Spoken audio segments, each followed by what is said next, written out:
منيرا صلى الله تعالى عليه وسلم تسليما كثيرا كثيرا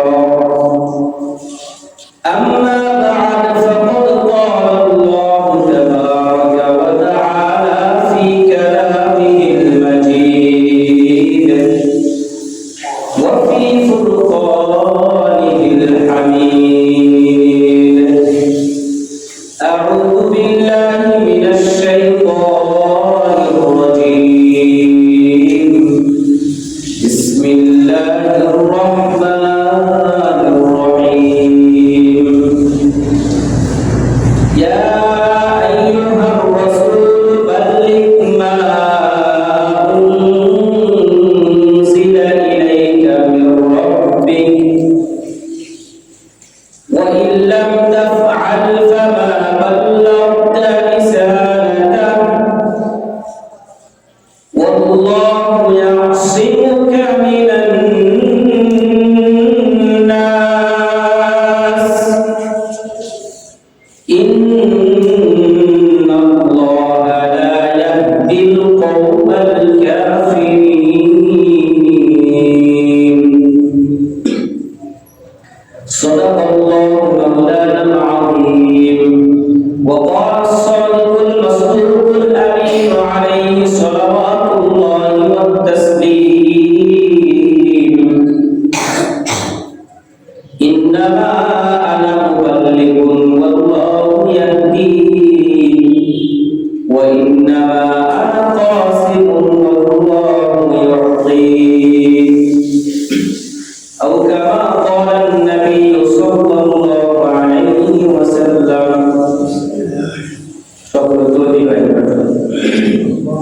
اللهم صل على محمد وعلى آل محمد كما صليت على إبراهيم وعلى آل إبراهيم إنك حميد مجيد اللهم بارك على محمد وعلى آل محمد كما باركت على إبراهيم وعلى آل إبراهيم إنك حميد مجيد بلغ العلا بكماله كشف الدجى بجماله حسنت جميع خصاله صلوا عليه وآله بلغ العلا بكماله كشف الدجى بجماله حسنت جميع خصاله صلوا عليه وآله سبحانك لا علم لنا إلا ما علمتنا إنك أنت العليم الحكيم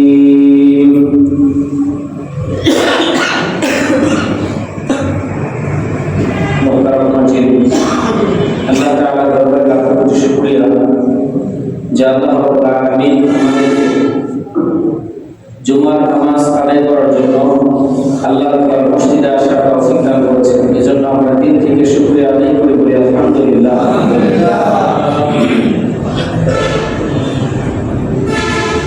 গত সপ্তাহে আমরা আলোচনা করেছিলাম কোরআনের ভাষায় মানব হত্যার ভয়াবহতা।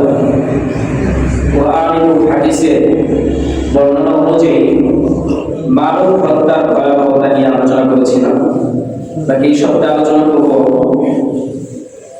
একটি গুরুত্বপূর্ণ বিষয়, সেটা হলো দাওয়াত এবং তাবলীগ। দুইটা শব্দ, দাওয়াত মানে ডাকা, তাবলীগ মানে পৌঁছানো। এই দুটোটা কাজই অনেক গুরুত্বপূর্ণ। কোরআনের বহু জায়গায়, হাদিসের কিতাবগুলোতে বহু জায়গাতে দাওয়াত এবং তাবলীগের কথা এসেছে, যেই কাজ প্রত্যেক নবীরা করেছেন, অর্থাৎ মানুষকে আল্লাহর সাথে সম্পর্ক করে দেওয়া, অর্থাৎ মানুষকে দিনের দিকে ডাকা, মানুষকে জাহান্নাম থেকে বাঁচানো, প্রত্যেকটা মানুষের কাছে কোরআনের কথা পৌঁছানো, দিনের কথা পৌঁছানো, যেই কাজগুলো হযরত আদম আলাইহিস সালাম থেকে নিয়ে সর্বশেষ আমাদের রাসূল, আমাদের নবী হযরত মুহাম্মদ সাল্লাল্লাহু আলাইহি ওয়াসাল্লাম পর্যন্ত সকল নবীরা করেছেন। সবচেয়ে বেশি এই দাওয়াতের কাজ করতে গিয়ে আমাদের নবী রাসূল আকরাম সাল্লাল্লাহু আলাইহি ওয়াসাল্লাম সবচেয়ে বেশি নির্যাতিত হয়েছেন, মাসরুর হয়েছেন। এজন্য এই দাওয়াতের কিছু গুরুত্বপূর্ণ বিষয় তুলে ধরবো, যারা দাওয়াতের কাজ করে তাদের কি ফজিলত। আর এই দাওয়াত এবং তাবলীগের কথা, এটা একটা সাধারণ বিষয় নয়। সুরত বিভিন্ন রকম হতে পারে, মানুষকে দিনের দিকে ডাকার মাধ্যম বা সুরত পদ্ধতি বিভিন্ন রকম হতে পারে। বাকি মানুষকে দিনের দিকে ডাকা এই কাজটা অনেক গুরুত্বপূর্ণ, যেটা সকল নবীরা করেছেন, ফরজে আইন। সূরাতুল মাইদা সর্বপ্রথম আমরা জানবো এই দাওয়াত, এটা আল্লাহর পক্ষ থেকে একটা নির্দেশ।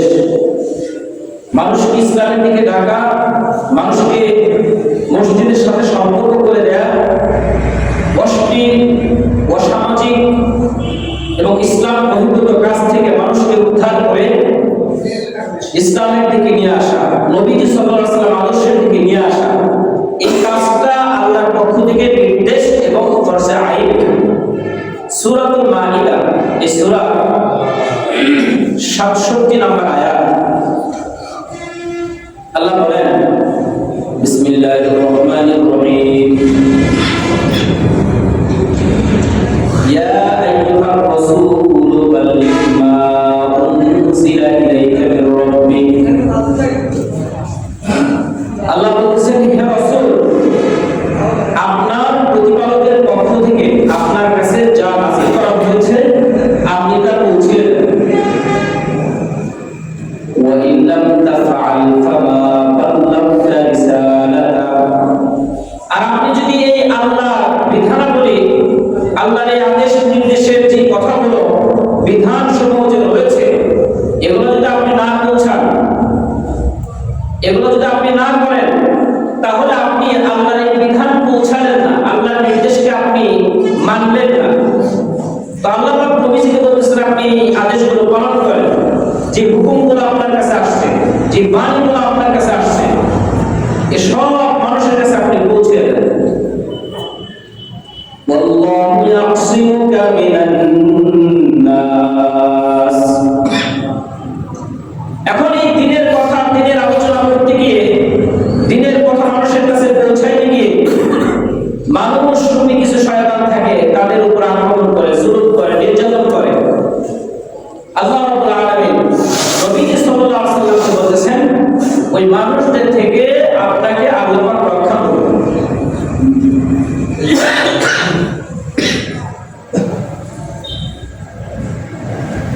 ইন্নাল্লাহা লা ইয়াহদিল কওমাল কাফিরিন।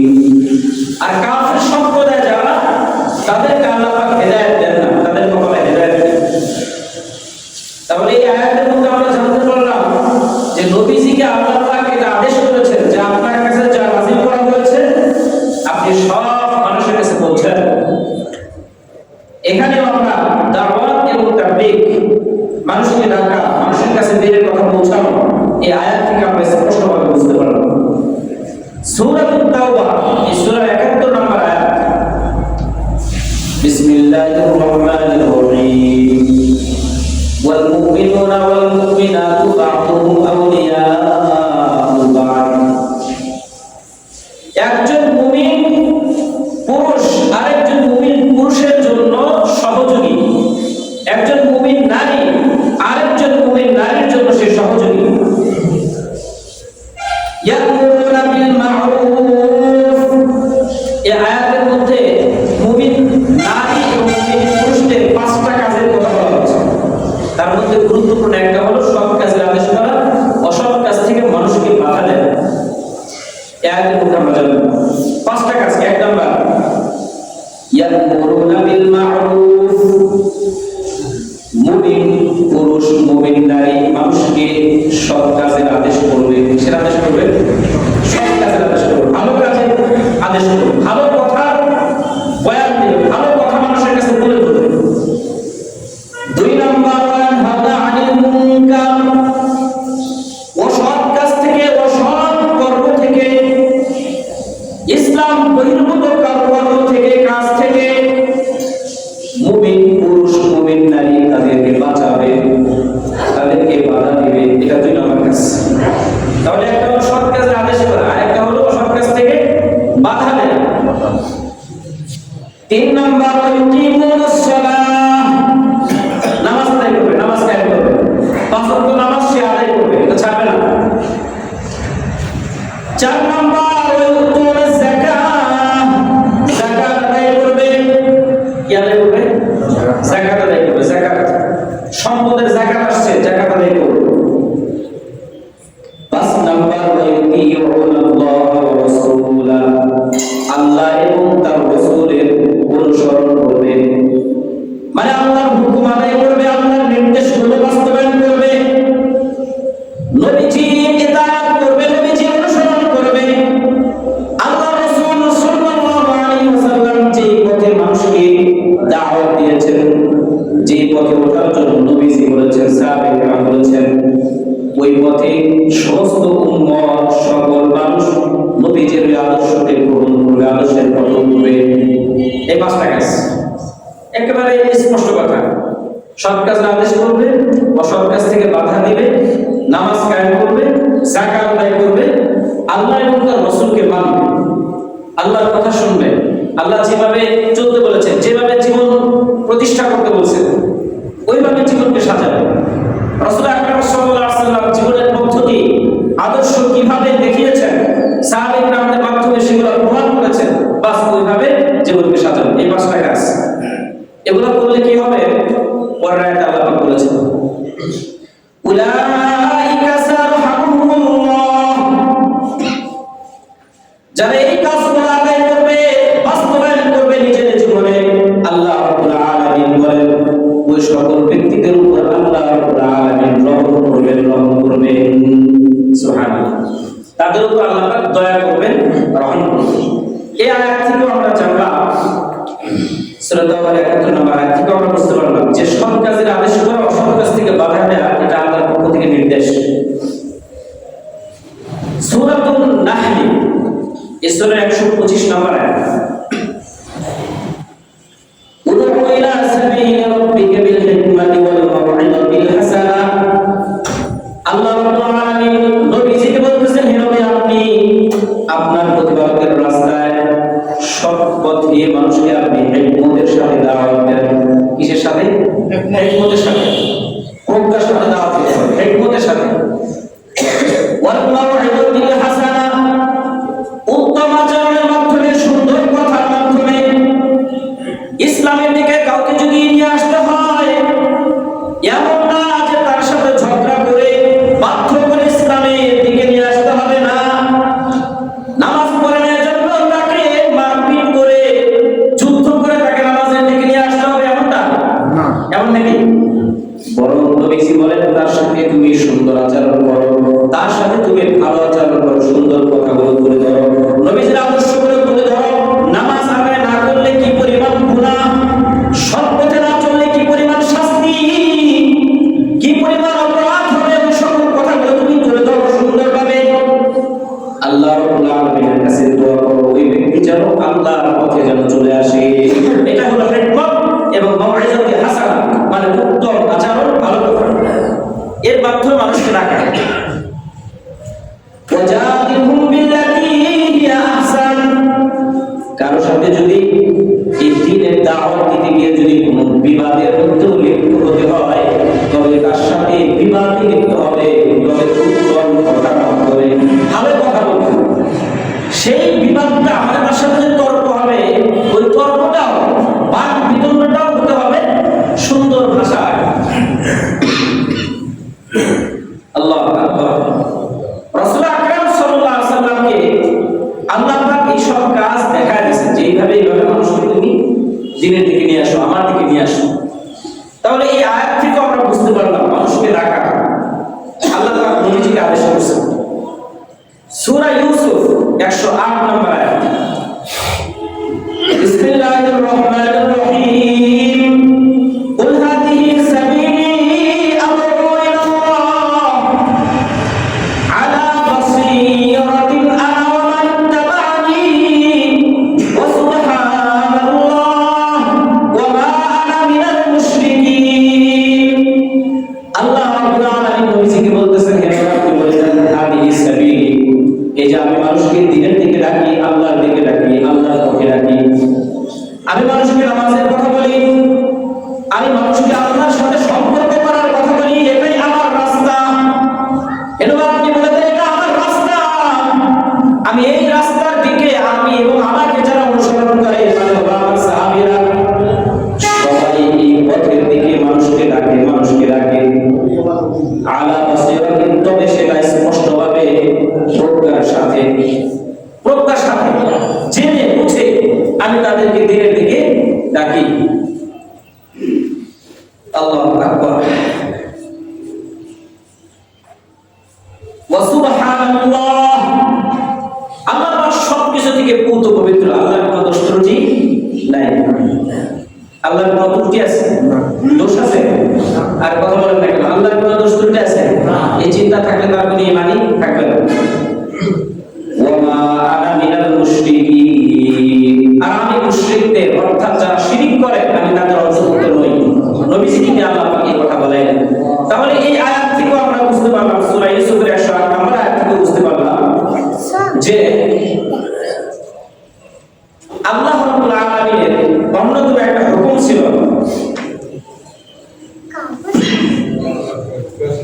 মানুষকে দিনের দিকে ডাকা।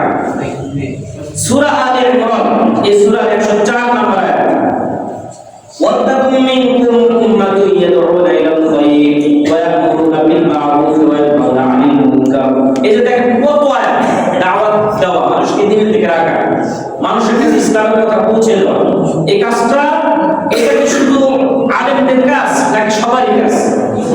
সবারই কাজ। আপনি আপনার সন্তানকে দিনের দিকে রাখবেন, আপনি আপনার পরিবারকে দিনের উপর উঠাবেন, আপনার বন্ধু বান্ধব যারা আছে, সব আপনার যারা সবার পর্যায়ে আছে, যাদের সাথে আপনার পরিচয় আছে, আপনি সময় পেয়েছেন, বাস মানুষকে কিছু বলে কিছু ন্যায়ের কথা বলেন, মানুষকে কিছু আল্লাহ তাআলার কথা বলেন, আল্লাহর রহমতের কথা বলেন, মসজিদের দিকে আসার কথা বলেন। না, মসজিদের সাথে সম্পর্ক করতে হবে, কারণ কিয়ামতের মাঠে 7 শ্রেণীর মানুষকে আল্লাহ পাক আরশের ছায়ায় স্থান দেবেন। তার মধ্যে অন্যতম এক প্রকার হলো রাজুলুন কলবুহু মুআল্লাকুন বিল মাসাজিদ, ওই ব্যক্তি যে ব্যক্তির অন্তর হৃদয় আল্লাহর ঘর মসজিদের সাথে সম্পৃক্ত। আল্লাহ তাআলা বলেছেন ওই ব্যক্তিকে আরশের ছায়া কিয়ামতের মাঠে আরশের ছায়ায় স্থান দেবেন। তাহলে মসজিদের সাথে সম্পর্ক করানো দুটোটাই খুব জরুরি। সূরা আলে ইমরান এই সূরা 104 নম্বর আয়াত। ওয়াত্তাকুম মিনকুম উম্মাতুন ইয়াদউনা ইলাল খায়র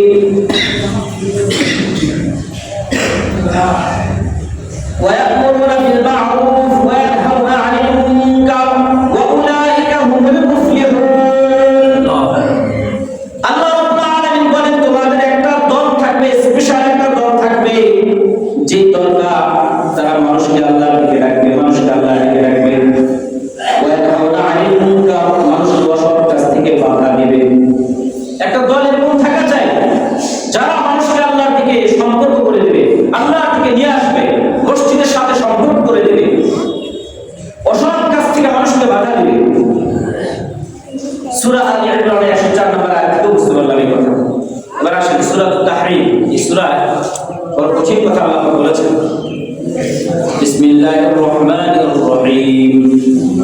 ইয়া আইয়ুহাল্লাযীনা আমানু কু আনফুসাকুম ওয়া আহলিকুম নারা। আল্লাহ রাব্বুল আলামিন বলেন, হে মুমিন তোমরা নিজেদেরকে রক্ষা করো, কু আনফুসাকুম ওয়া আহলিকুম, এবং তোমার পরিবার আত্মীয় স্বজন যারা আছে তাদের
যেগুলোকে মানুষ সিজদা দেয় বা মূর্তি হিসেবে রাখছে, এই পাথরগুলো উদ্দেশ্য। এই সকল ভাস্কর্য, মূর্তি, প্রতিমা যা আছে, কিয়ামতের মাঠে আল্লাহ রাব্বুল আলামিন ওই জাহান্নামের আগুনকে পাথর দ্বারা জ্বালাইবেন। আর এক প্রকার হলো মানুষকে দিয়ে আল্লাহ পাক জাহান্নামের আগুন জ্বালাইবেন। ওই জাহান্নাম থেকে আল্লাহ রাব্বুল আলামিন বলতেছেন, হে মুমিন, তোমরা নিজেদেরকে বাঁচাও এবং তোমরা তোমাদের আত্মীয়-স্বজন, পরিবার যারা আছে তাদেরকে বাঁচাও।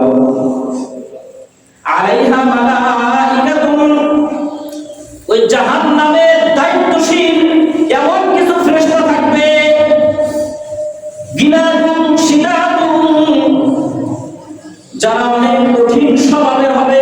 ফেরেশতারা অনেক কঠিন স্বভাবের হবে, যারা দায়িত্বশীল থাকবে। শিদাদ, বড় কঠিন হৃদয় হবে। লা ইয়াসুনাল্লাহ, আল্লাহর কোনো নাফরমানি করে না। মা আমারুহুম ওয়া ইয়াফআলুনা মা ইউমারুন, আল্লাহ যা তাদেরকে আদেশ করেছেন তারা তাই বাস্তবায়ন করে, এর মধ্যে বিন্দু পরিমাণ কোনো নাফরমানি করে না। ওয়া ইয়াফআলুনা মা ইউমারুন, তাদেরকে যা আদেশ করা হয় তারা তাই করে। কিছু কিছু ফেরেশতা আছে কিয়ামত পর্যন্ত তারা রুকুর মধ্যে আছে, রুকুর মধ্যেই থাকবে। কিছু কিছু ফেরেশতা আছে যারা সিজদারত আছে, কিয়ামত পর্যন্ত সিজদারত থাকবে। কিছু ফেরেশতা আছে দণ্ডায়মান, তারা কিয়ামত পর্যন্ত দণ্ডায়মান থাকবে, আল্লাহর তাসবিহ পাঠ করতে থাকবে। আবার কিছু ফেরেশতাকে আল্লাহ রাব্বুল আলামিন এমন কিছু দায়িত্ব দিয়ে দিয়েছেন, সকাল বিকাল ওই দায়িত্বগুলো তারা পালন করবে। এজন্য আল্লাহ রাব্বুল আলামিন বলেন, এই সকল ফেরেশতা যারা জাহান্নামের দায়িত্বে থাকবে, ওই সকল ফেরেশতারা বড় কঠিন হৃদয়ের হবে, বড় কঠিন স্বভাবের হবে। তারা আল্লাহর হুকুম যা আদেশ করা হবে তাই পালন করবে। এবার আল্লাহ পাক বলেছেন, পরের পৃষ্ঠাতে আছে যে যারা কাফের, বিপরীতে যারা আল্লাহর কথা মানলো না, যারা নিজেদেরকে বাঁচাইলো না, আত্মীয় স্বজনকেও বাঁচাইলো না, এই সকল কাফের মুশরিকদেরকে আল্লাহ পাক বলেন, ইয়া আইয়ুহাল্লাযীনা কাফারু লা তা'তাদিরুল ইয়াওম, হে কাফেররা যারা আল্লাহকে তোমরা মানো নাই, হে কাফের সম্প্রদায়, লা তা'তাদিরুল ইয়াওম, আজকে তোমরা কোনো ওযর পেশ করো না, ওযর পেশ করো না, তোমাদের কোনো ওযর গ্রহণ করা হবে না। ইন্নামা তুজজাউনা মা কুনতুম তা'মালুন, দুনিয়ার জামানায় যা করেছিলা ওই অনুযায়ী তোমাদেরকে প্রতিদান দেওয়া হবে। দুনিয়ার জামানায় 60-70 বছর জিন্দেগি পেয়েছিলা, তুমি নামাজ আদায় করো নাই, আজকে সেই কারণে তোমার জন্য জাহান্নাম। তুমি রোজা রাখো নাই, তোমার জন্য জাহান্নাম। সত্য কথা বলো নাই, তোমার জন্য জাহান্নাম। সুদের উপর চলেছো, ঘুষের উপর চলেছো, মানুষের উপর জুলুম করেছো, নির্যাতন করেছো, এই জন্য আজকে তোমার জন্য চিরস্থায়ী জাহান্নাম। আজকে তোমার কোনো ওযর গ্রহণ করা হবে না। ওযর গ্রহণ করার সময় ছিল দুনিয়ার জামানায়। তুমি যদি তওবা করে ঠিক হয়ে যেতে, তাহলে তো আজকে বাঁচার একটা মাধ্যম হইতো, কিন্তু এখন তো শেষ, টাইম শেষ। আল্লাহ পাক কিয়ামতের মাঠে এমন হবে না যে আবার দুনিয়া থেকে কাউকে পাঠাবেন বা আবার দুনিয়ার জামানা শুরু হবে, এমনটা কি হবে? এমনটা হবে না। একবার দুনিয়া ধ্বংস হয়ে গেলে বাস শেষ, দুনিয়ার জামানা শেষ। পর্ব অনুযায়ী ফয়সালা হবে। এখন যারা তওবা করেছে, দুনিয়ার জামানায় যারা পর্দায় আছে, যারা তওবা করবে, যারা নিজেদেরকে সংশোধন করে নেবে, না আমার নামাজ আদায় করতে হবে, দিনের উপর উঠতে হবে, মানুষের সাথে কোনো জুলুম করা যাবে না, মানুষের উপর কোনো ধরনের জুলুম প্রয়োগ করা যাবে না, কোনো মিথ্যা কথা বলা যাবে না, আল্লাহর হুকুম মানতে হবে, কোনো গুনাহ করা যাবে না, অপরাধ থেকে বাঁচতে হবে। এসব কিছু বুঝে যে ব্যক্তি তওবা করলো, তওবা করে নতুন রূপে জীবনকে সাজাবে, তার ব্যাপারে আল্লাহ কি বলতেছেন দেখেন, ইয়া আইয়ুহাল্লাযীনা আমানু তুবু ইলাল্লাহি তাওবাতান নাসুহা। আল্লাহ রাব্বুল আলামিন বলেন, হে মুমিন, তোমরা আল্লাহর কাছে যথাযথ তওবা করো, যথাযথ। এখন তওবা করতেছে, আবার আমি একটু করে আবার ভুলে গেলাম, নিয়ত করলাম এখন থেকে নামাজ আদায় করব, কিন্তু নামাজের সময় যখন হয়ে যায় তখন নামাজ আদায় করলাম না। না, তওবাটা এমন তওবা করতে হবে যে তওবাটা হাকিকি, বাস্তব, অন্তর থেকে তওবা করা, সঠিক তওবা করা, মানে আমি আল্লাহকে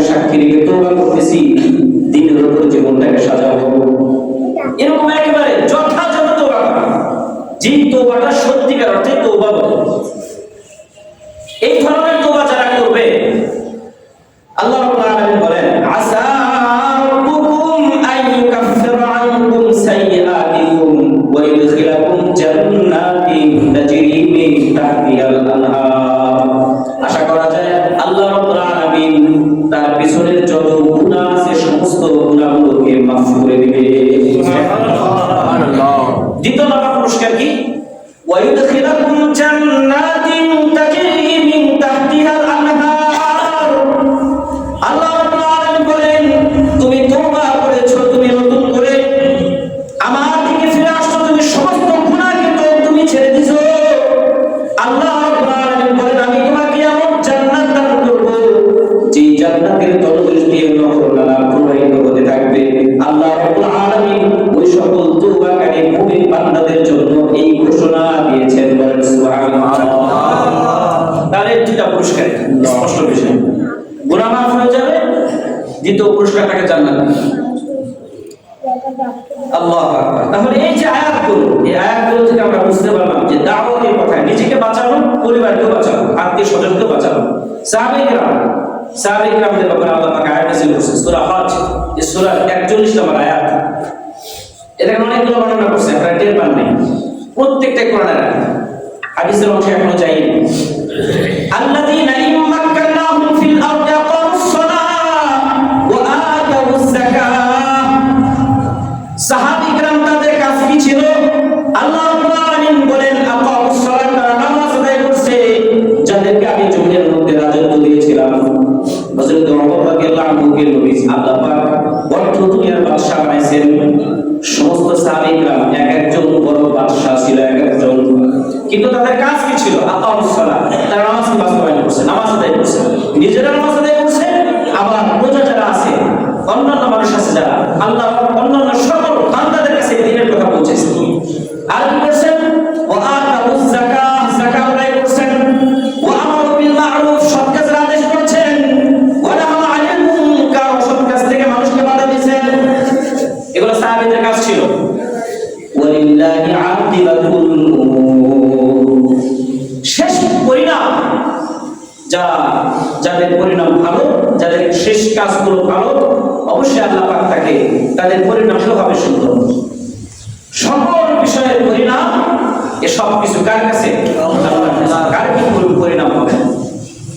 এবার সাহাবী-কেরামদের কাজ কি সেটা তো জানতে পারলাম। সূরা আহজাব, এই সূরার 39 নম্বর আয়াতে আল্লাহ পাক বলেন নবীদের কি কাজ ছিল? আল্লাযীনা ইউবাল্লিগুনা রিসালাতিল্লাহি ওয়া ইয়াখশাউনাহু ওয়া লা ইয়াখশাউনা আহাদান ইল্লাল্লাহ। নবীদের কাজ ছিল তারা আল্লাহর রিসালাত, মানে আল্লাহর যে সকল বিধানাবলী আছে এই সব বিধানাবলী মানুষের কাছে পৌঁছাইছেন, এটা নবীদের কাজ ছিল। ওয়া ইয়াখশাউনাহু, সকল নবীরা একমাত্র আল্লাহকে ভয় করতেন। কাকে ভয় করতেন? এজন্য ভয় একমাত্র কাকে করতে হবে? আল্লাহকে। জীবনের জন্য, জীবনকে যদি দিতেও হয় তবু ভয় করতে হবে একমাত্র কাকে? এজন্য ইসলামের জন্য, ইসলামের কালিমার জন্য, দ্বীনের জন্য অন্য কোনো মানুষের কোনো ভয় জীবনের মধ্যে বাস্তবায়ন করা যাবে না। একমাত্র ভয় থাকবে আল্লাহ। কাকে থাকবে? আল্লাহ। ইসলামের জন্য, দ্বীনের জন্য। কত শব্দ আলোচনা করেছিলাম, ওই যে উসমান হাদির কথা বলেছিলাম। বাস সে তার জীবনকে সে এটা পরোয়া করে না। তার বক্তব্য ছিল যে দেশের মধ্যে একটা ইনসাফ কায়েম, পুরো ইনসাফ কায়েম। দরিদ্র মানুষকে প্রতিপন্ন করবে না, সেও একজন দেশের নাগরিক, তাকেও মর্যাদা দিতে হবে, সম্মান দিতে হবে। মধ্যম পর্যায়ের ব্যক্তি বা তার সম্মান আছে, উঁচু লেভেলের ব্যক্তি সে যেন অহংকার না করে যে আমার সম্পদ আছে, আমার এই দায়িত্ব আছে, বাস আমার পাওয়ার বেশি, না, এরকম হবে না। সবাইকে সমস্ত ব্যক্তি, প্রত্যেকটা ব্যক্তি, প্রত্যেকটা নাগরিকের মধ্যে যেন ইনসাফ ফিরে আসে, এই একটা চেতনা দাবি আছে। এজন্য এই ইনসাফ কায়েমের জন্য, ন্যায় নিষ্ঠা বাস্তবায়ন করার জন্য পুরা জাতির মধ্যে যেন সেই নবীওয়ালা আদর্শ ফিরে আসে। আমি একটা কথা বারবার বলি, এটা হয়তো আপনারা 4 বছরে বুঝছেন। আমি মূলত আসলে এই যে আমি আমার কথা বলি, আমি মানুষের ছোট বয়সী ব্যক্তি, এটা তো আপনারা জানেন। কোন দলকে, মানে কোন দলের দালালি কোনো দলকে উঠানো আর নামানো এইসব ফাইজলামি কাজ আলহামদুলিল্লাহ আমি করি না। আমার আলোচনা আমি পুরোপুরি আলোচনাটা কোরআন হাদিস অনুযায়ী করার চেষ্টা করি, বাস পুরো রেফারেন্স এখানে। এটা আপনারা জানেন যেই কাজটা ভালো সেটাকে ভালো বলতে হবে, যেই ভালো কাজটাকে যদি ভালো বলতে না পারি তাহলে স্পষ্ট সেই ব্যক্তির মধ্যে 2 নম্বরে ছাড়া আর কিছুই নেই। আমরা গতকালের বক্তব্য শুনেছি আলহামদুলিল্লাহ, দীর্ঘ 16 বছরে মাসরুম ব্যক্তি সে যখন দেশে ফিরে এসেছে তার অল্প সময়ের বক্তব্য শুনেছি, তার সর্বশেষ কয়েকটা কথা আমি কালেক্ট করেছি আপনাদেরকে, আমি সেটা শোনানোর জন্য বলেছিল যে আমি ইনশাআল্লাহ পুরো দেশের মধ্যে যেন রাসূল আকরাম সাল্লাল্লাহু আলাইহি ওয়াসাল্লাম নবীজির যে নীতি, নবীজির যে ইনসাফ ছিল সেই ইনসাফ অনুযায়ী যেন আমরা দেশকে পরিচালনা করতে পারি, সেই তৌফিক যেন আল্লাহ পাক দেন। আমরাও সেটা আশা করি, সেটা যেই দল যাক না কেন প্রত্যেকটা দল যদি আল্লাহর হুকুম রাসূল আকরাম সাল্লাল্লাহু আলাইহি ওয়াসাল্লামের নীতিকে বাস্তবায়ন করতে পারে, পছন্দ করে বলতে পারি কোন একটা জেলা নয় পুরো বাংলাদেশের মধ্যে প্রত্যেকটা জেলার ভিতরে ইনসাফ কায়েম হবে, প্রত্যেকটা মানুষ তার অধিকার ফিরে পাবে, এর মধ্যে কোনো সন্দেহ নেই। কথা বলে ঠিক না? এটা চাই কি চাই না? এটা হোক, কোনো প্রতিহিংসা থাকবে না কারো মধ্যে, রাজনীতি করবে, বিপরীত দল থাকবে। এখন বিপরীত দল থাকলে কি আমি তার সাথে শত্রুতা করবো? না, এটা তো আপনাকে আদর্শ, এই আদর্শ তো কোন দলের ভিতরে আদর্শ নাই। যদি আপনি তাদের সংবিধান থাকে কোন দলের কথা বলতে পারবে না, না আমাদের বিপরীতে যারা আছে তাদের সাথে শত্রুতা করতে হবে, তাহলে তো কোনো রাজনীতি করতে পারবেন না বা দেশকে আগায় নিতে পারবেন না।